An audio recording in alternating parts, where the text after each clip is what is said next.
true Sangha is a Sangha that has the quality of mindfulness, concentration, insight, peace, harmony, brotherhood, sisterhood. And if my Sangha is a true Sangha, the Buddha is there.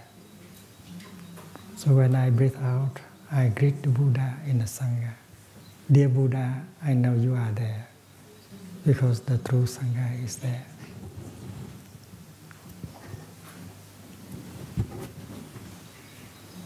And the Buddha is not something abstract. It is embodied by the practice of the Sangha. If the Sangha is a true Sangha, then the Buddha is always there. Also the Dharma. So the Buddha, the Dharma, and the Sangha are not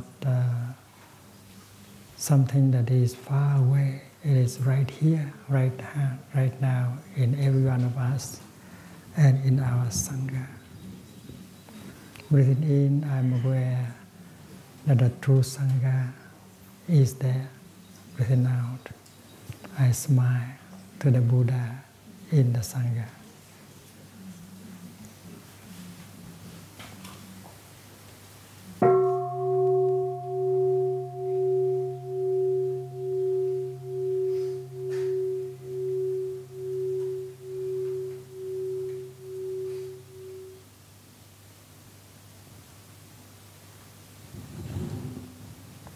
Good morning, dear Sangha. Today is June the 10th in the year 2009, and we are in the new hamlet of Plum Village during our 21-day retreat.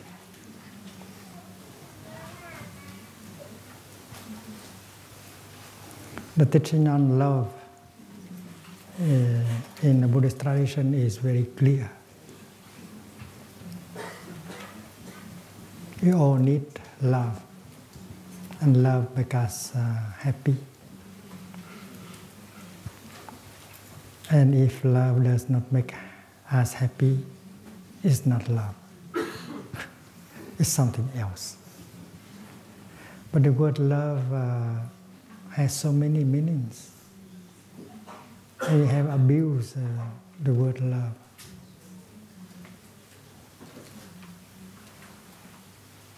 When we say, I love hamburgers, the word love does not mean anything. It means I like to eat. So you have to heal the word, because the words can get sick. They can lose their meaning. And that is why from time to time we have to heal the words, to disintoxic the words, and to make them healthy again. So love is a wonderful thing.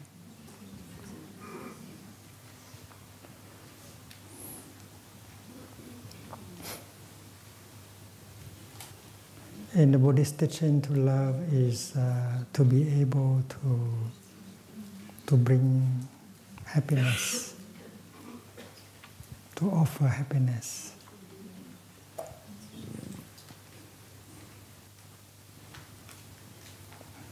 To relieve suffering.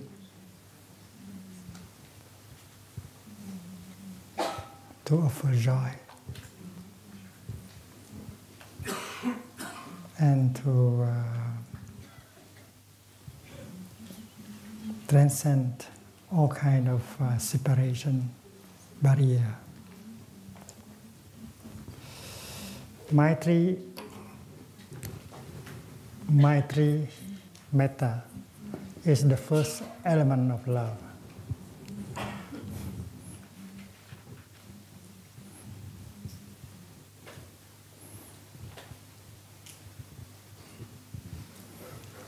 Maitri has connection with mitra. Mitra means friend. So love is friendship. And that friendship should bring about happiness. Otherwise, what is the use of having friendship? To be a friend means to offer happiness. So if love does not make happiness, does not offer happiness, love make the other person cry all the time, that's not love, that's not Maitri. That's the opposite.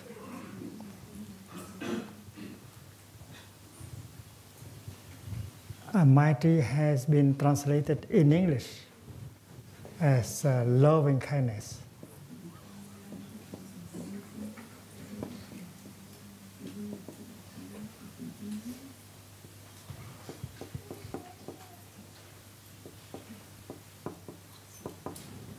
Từ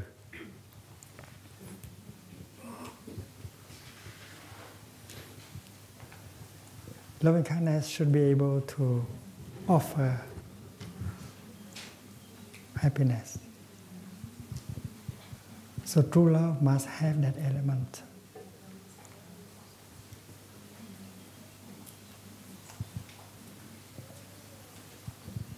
And you don't just love another person. You have to love yourself. Because self-love is the foundation for the love of another person. If you don't know how to love yourself, to offer yourself happiness, how can you be able to love another person and offer him or her happiness? You don't know anything about happiness. How can you offer happiness? So live in such a way that brings you joy, happiness. And then you'll be able to offer another person joy and happiness. And we have learned already that happiness has something to do with suffering. If you don't understand suffering, you don't know what happiness is either. So understanding suffering is a very foundation of having happiness. We have talked a lot about that already in the past week, during the past week.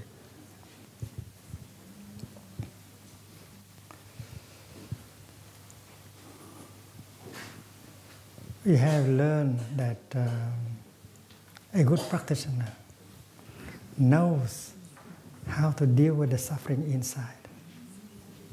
A good practitioner knows how to recognize a painful feeling, how to embrace it tenderly, how to bring a relief.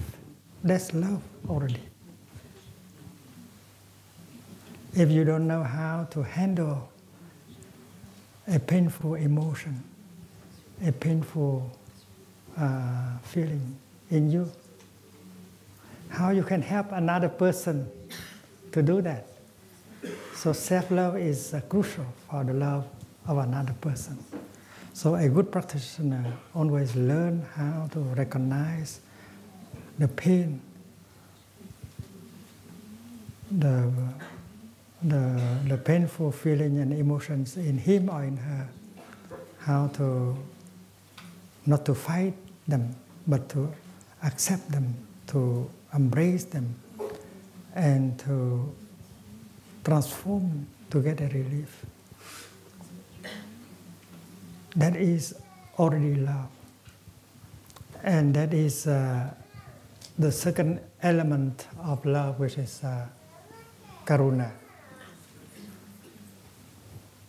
Karuna has been translated into compassion.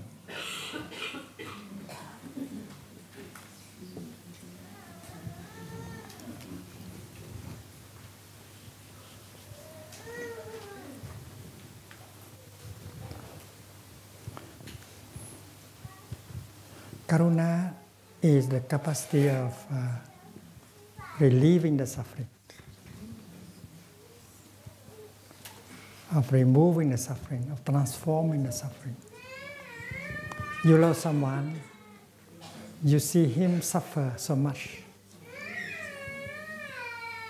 and you are motivated by doing something in order for that person to stop suffering.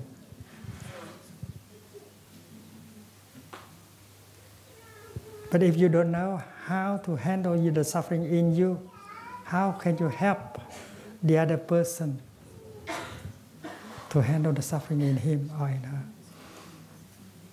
So that is why a good practitioner always learn how to handle the suffering in him, in her first. And the Buddha's teaching is very clear. Whenever there is a painful feeling and emotion like despair, like anger arising, you should be able to be there for it. Not to fight, but to recognize it as existing. And you learn how to embrace it, accept it. And you use mindfulness and insight in order to understand its nature. And then you can get a relief, and then finally you can liberate yourself from your pain, your sorrow. This is what we had to learn as a practitioner. And the Buddha is very clear about this. His teaching is very clear, very concrete. He does not just say, you have to love, but he indicates how to love. He does not just say, transform your suffering. He tells us exactly how the steps in order to transform the suffering. And if you are to give a Dhamma talk, you have to give the kind of Dhamma talk that can help people see concrete steps in bringing love and in removing suffering. So a good practitioner practices karuna for himself. He has to be compassionate to himself. He has to recognize the suffering, the pain, the difficulties within himself, and devote time to deal with that and transform that. And because he knows how to do that for himself, he will know how to do that to help another person. So to love oneself is very crucial for loving another person. If you don't know how to take care of yourself, if you don't know how to love yourself, how can you take care of another person, to love another person? The good practitioner practicing Maitri know how to offer himself or herself joy, happiness, pleasant feelings, joyful feelings. And one of our Dhamma talks during last week, we learned that the Buddha in the Sutra on Mindful Breathing teaches us as how to bring in a feeling of joy, a feeling of happiness. Using mindfulness, concentration, you can always bring in a feeling of joy and happiness. You don't need to use any money. You don't need to go to the shopping center. If you know the art of releasing, the art of mindfulness, the art of concentration, the art of insight, and then you can bring a feeling of joy and happiness at any time.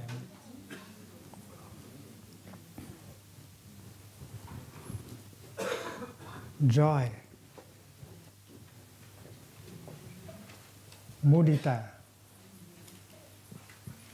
is the third the third element of true love. If love does not bring joy, why you have to love? If love brings only tears, why should we love? So it's very clear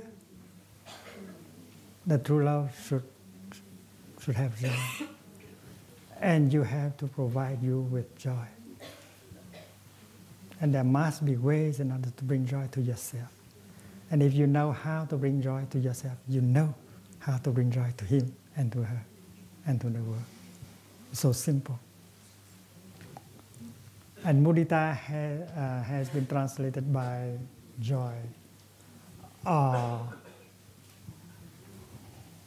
sympathetic joy, or altruistic joy. I don't like that. Because if you don't have joy, how can you offer joy? So joy is for you, but for me also. So a true practitioner knows how to bring joy to himself and herself. So don't talk about altruistic joy. Joy is just joy. If you are really joyful, your joy is healthy, and then that benefit other people. If you are not joyful, you are not fresh, you are not smiling, that's not for our profit. So if you are inhabited by joy and freshness, although you have done nothing, but we profit from you. So joy is just joy.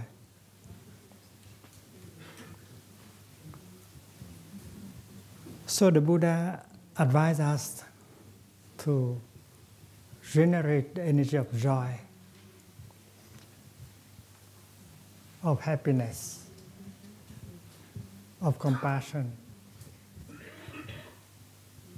to us. And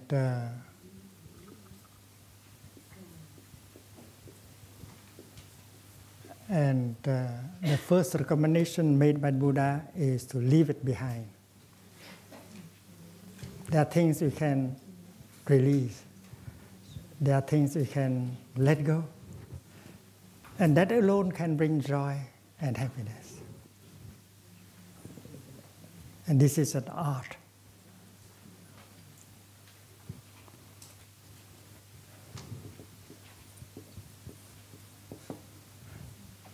The joy and the happiness that are born from releasing, from letting go. There are things inside of us. There are things outside of us that we want to grasp.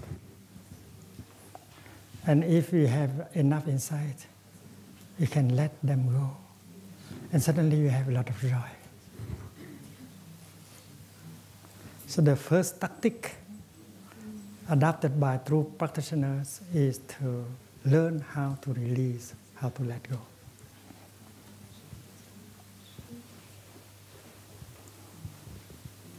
One of the examples we like to use in Plum is someone leaving the big city on the weekend to go to the countryside.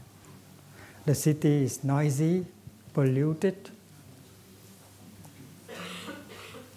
and we are tired. The city does not smell very good, a lot of smoke. The air is not so good, so on Friday afternoon after work you want to get out.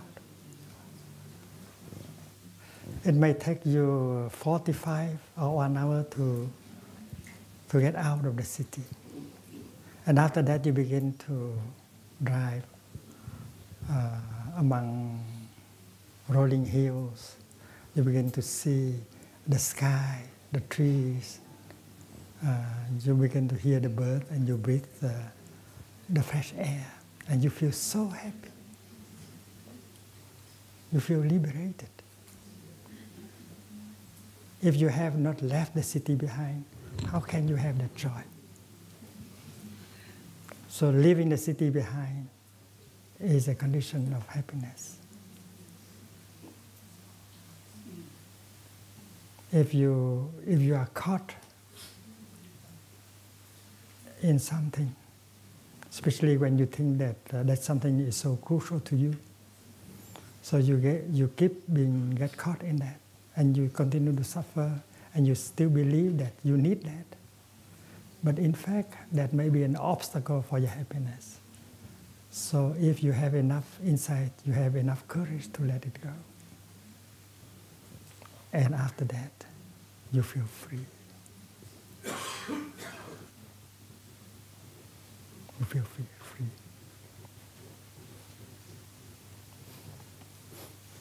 Another example, your idea of happiness. This is not a material thing. This is a mental thing. Each of us has an idea about happiness. We think that we have to get this in order to be really happy. We think that we have to get that in order to be happy. We think we have to get rid of this in order to be happy. We have many ideas. I want that diploma, I want that position, I want this and that. And you have an idea as how to be happy. And a whole nation might do the same thing. A whole nation might think that this path of politics, this ideology is the only way to be happy.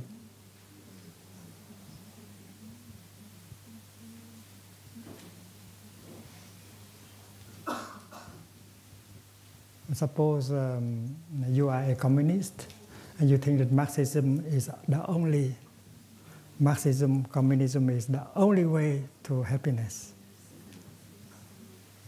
And you don't accept any other ideology. So you have a fixed idea, you have a conviction that Marxism is the only way.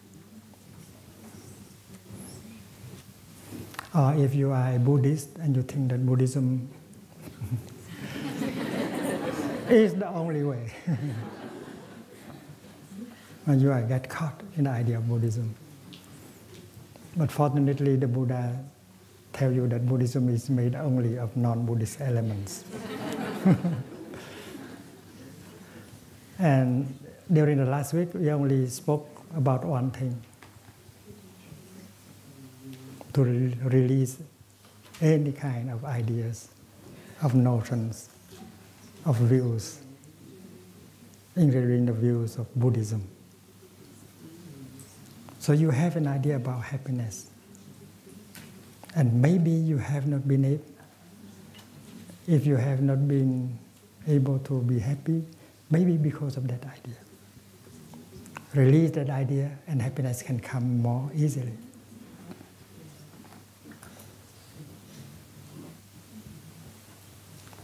Suppose there are many doors open to happiness. If you open every door, and then happiness have many ways to come to you. But the situation is that you have closed all the doors except one. And that is why happiness cannot come, because that door, happiness cannot come through. So, don't close any door. Open all the doors. Don't just commit yourself to one idea of happiness. Removing the idea of happiness you have, and then happiness can come this afternoon.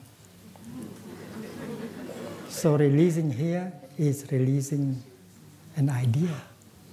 And many of us are caught in our idea of how we can be truly happy. So if you are a good practitioner, you sit down and you re-examine your idea of happiness. Are attached to a number of things that we think crucial to our well-being. Although we have suffered a lot because of them, but we do not have the courage to release.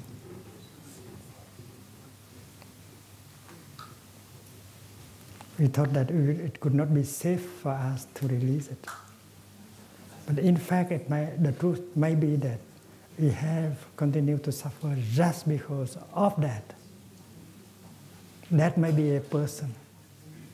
That may be a material thing. That may be a position in society. That may be anything. We have been thinking that without that, we will not be safe. And that is why I have been caught by it. We need real insight. And that insight will bring us courage.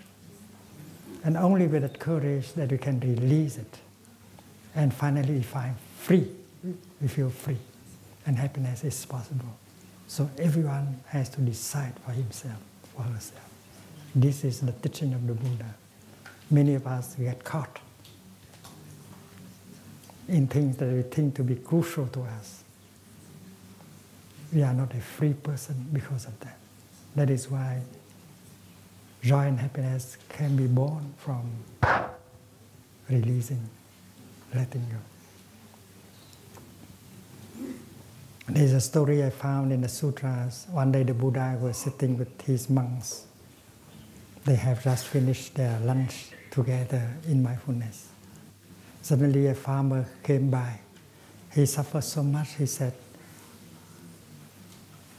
"Dear brothers, have you seen my cows going by this way? I had 5 cows, but I don't know why this morning they have all run away. And I have 2 acres of sesame seed. And this year the insect ate up all the sesames. There's nothing left.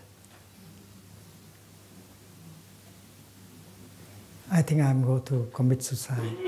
I have nothing left."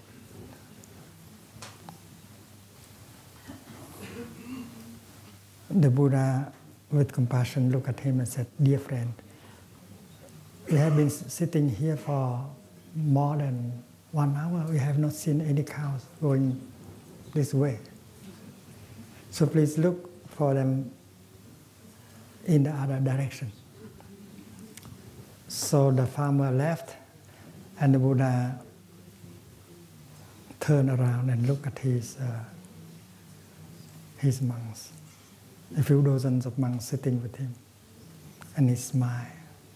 And he said, "My dear friends, you are very lucky because you don't have any cows."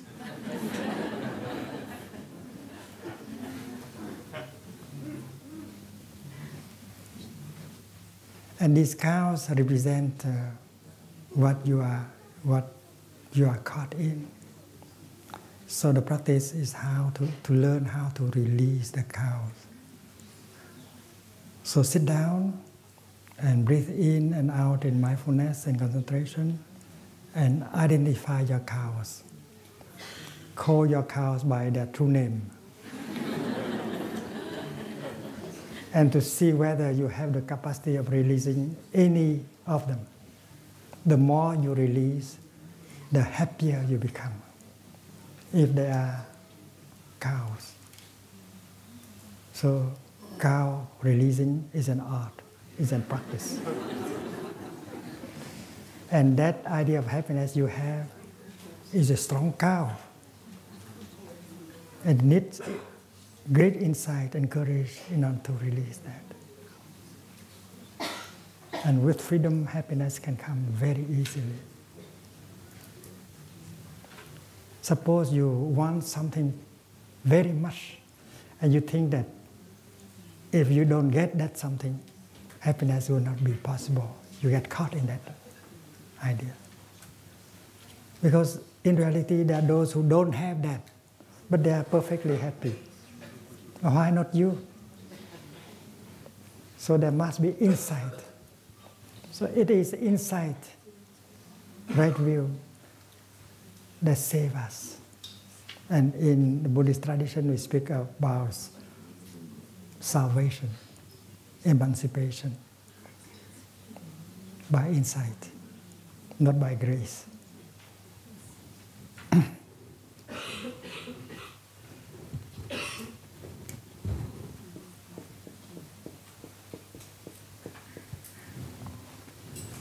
So letting go, releasing is one technique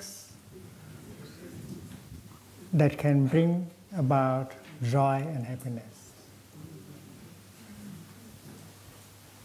Mindfulness is another method that bring about joy and happiness.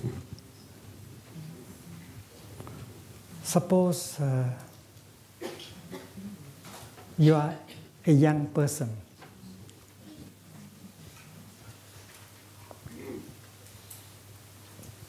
You can practice hiking, you can jump, you can run, you can do many things. You are full of energy. So being young is a wonderful thing. There are those of us who cannot do like that anymore. We are too old to do so. So you breathe in and you feel yourself full of energy, young. Breathing in, I know that I am still young. And that brings happiness. Mindfulness. Breathing in, I know I'm aware of my eyes.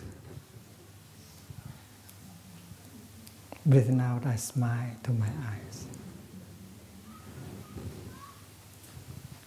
For non-practitioners, it may be something silly. But this is that can bring insight and happiness. When I breathe in, I focus my attention on my eyes. And insight comes that my eyes are still good enough. My eyes are still in good condition.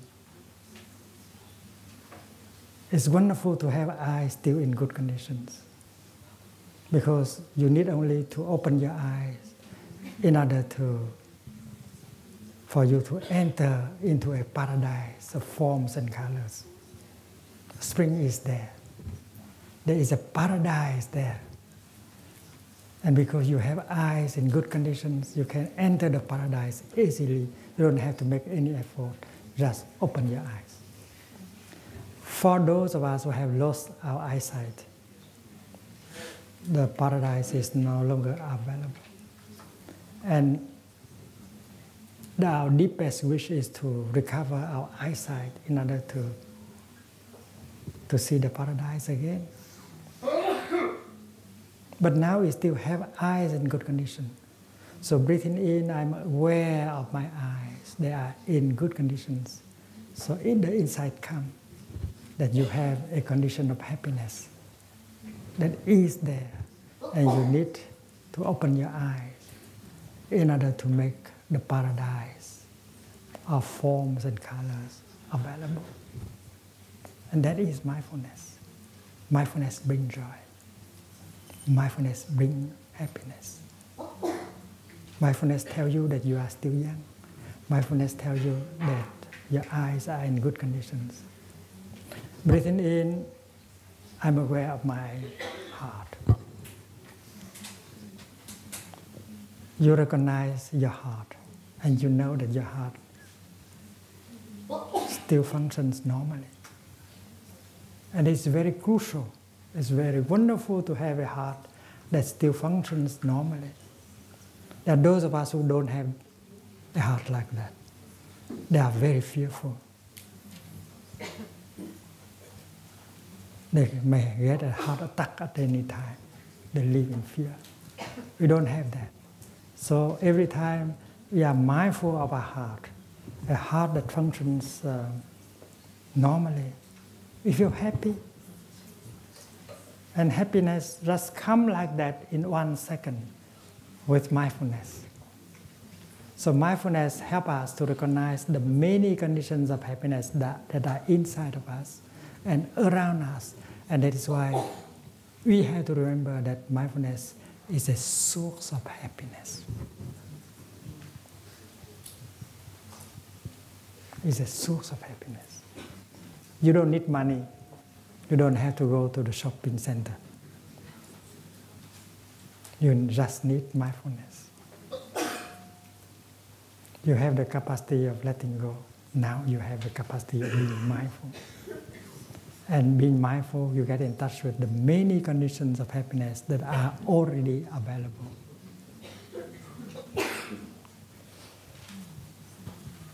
There are those of us who have so much conditions to be happy, but we are not happy. Other people envy us. They see us as a happy person, but we are not happy.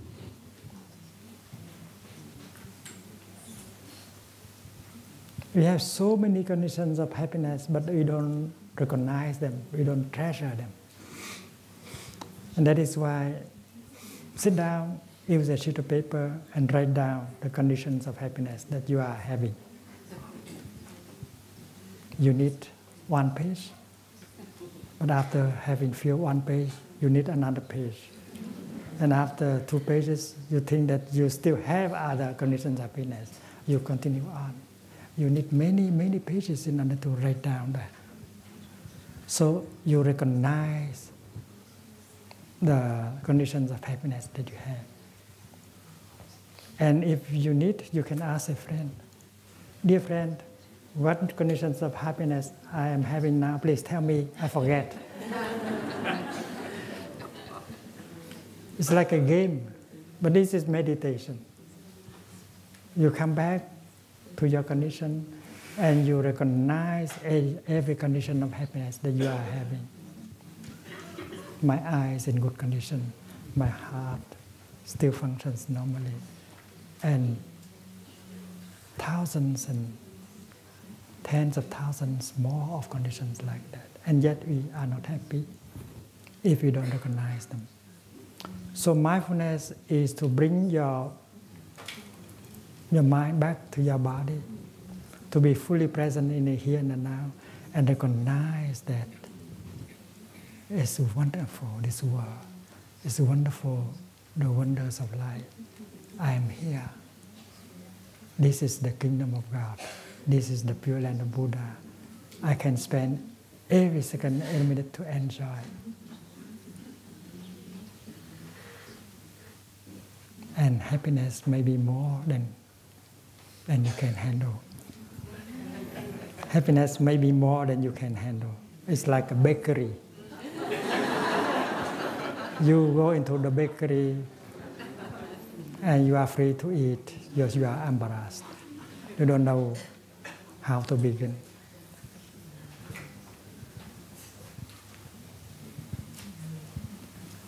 So, please remember, mindfulness is a source of happiness. If you have mindfulness, you recognize the many conditions of happiness that you already have. You don't have to run and get some more conditions. Stop running. You have enough conditions of happiness. The French have a song on that. Why you have to wait? Why don't be happy right now? What are you waiting for? You can be happy right now. Qu'est-ce qu'on attend pour être heureux? Qu'est-ce qu'on attend pour être heureux? Can you sing the song? Go ahead.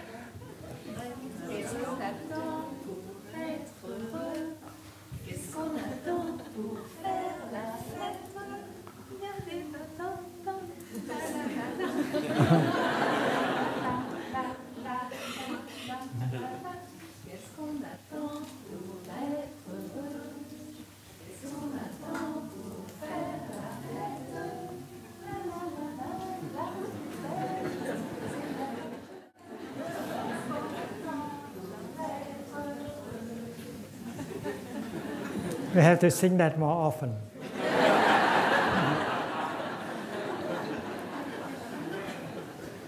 You don't have to wait.